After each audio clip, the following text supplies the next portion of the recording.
If you've ever doubted the Trinity, you won't after watching this. The Father is called Yahweh God, the Spirit is called Yahweh God, and Jesus is called Yahweh God. There's only one Yahweh. How do we figure this out? So what they do is eventually they come up with this language of being and person. Being describes what you are. Person describes who you are. This chair has being. It's what philosophers call ontological status. But it doesn't have personhood. I didn't ask its permission to sit on it. Right. But it does exist. Yeah. And so being is what you are. God is Yahweh.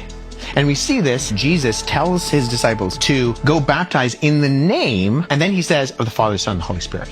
So he says the singular name, but then he describes three persons. And so this is the question the early church is wrestling through when they say, okay, Jesus is given the honors, the attributes, the names, the deeds, and the seat of God. It's an acronym, HANDS. The Spirit is given the honors, the attributes, the names, the deeds, and the seat of God. And the Father is given the honors, the attributes, the names, the deeds, and the seat of God. There's only one God. How do we understand this? Now, the ancient Jews actually already had a concept of this in that they weren't Unitarian fully. God can rule and reign in heaven, and yet the Ark of the Covenant could still have God's presence. Before Sodom and Gomorrah, Abraham is met by three individuals, two that are identified as angels and one that is identified as Yahweh God. The angels go off to Sodom and Gomorrah. Abraham dialogues with Yahweh. Eventually, Abraham leaves, and then in chapter 19, in Genesis 19, says that Yahweh on earth rains fire and brimstone from Yahweh in heaven. Now, you only have one Yahweh, so what's going on there? Well, we would say, within like a Christian framework, this is the pre-incarnate Christ. He is not enfleshed in who Jesus is, but this is the complex unity. And the Jews understand this, and even early on in rabbinical Judaism, there's also this idea of the Shevrot,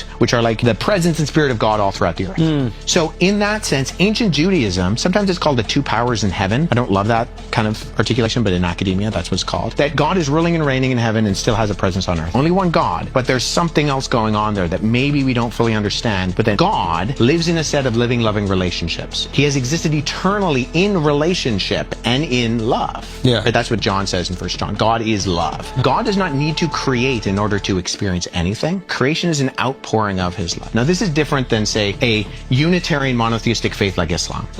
In Islam, in one sense, philosophically, God does need to create to experience love, because love requires an object and a subject. And so, in order to feel love, the Unitarian God of something like Islam needs the object in order to feel that. That's not true for Christianity. The Father has been loving the Son in the power of the Holy Spirit forever. The early Christians are wrestling through these things in order to formulate the language of this. Eventually, they come up with this idea, one being in three persons. Being describes what you are, persons describe who you are. Hey, that's powerful. For more content like this, follow now.